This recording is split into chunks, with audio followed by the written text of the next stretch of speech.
These clients came to us in a pretty strong position, but they were getting smashed with tax bills and didn't know what they could do. They figured there must have been a better way, but they really didn't know where to get started.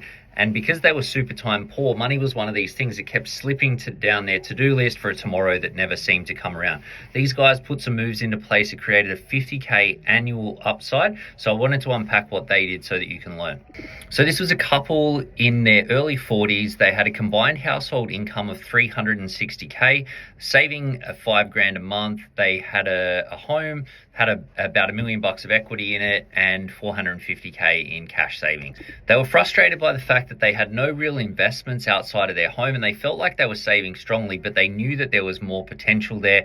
Money feel like this really confusing area that they were super smart and super switched on with their careers, but it just seemed like a foreign language that they couldn't seem to get right.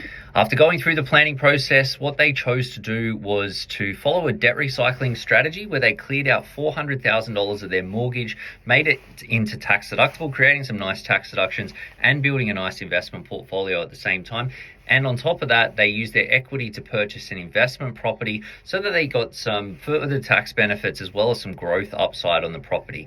The annual upside was over $50,000 in the first year, and they were super pumped.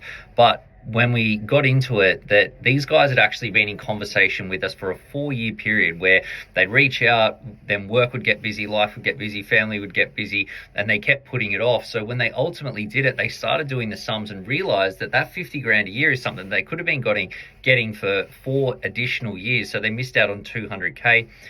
Actually, the reality is worse than that though, because it's not just the 200K that they missed out on, but how much that 200K would have grown from the time that they're 40 until the time that they're 65, where it could have been bubbling away a much, much higher price point.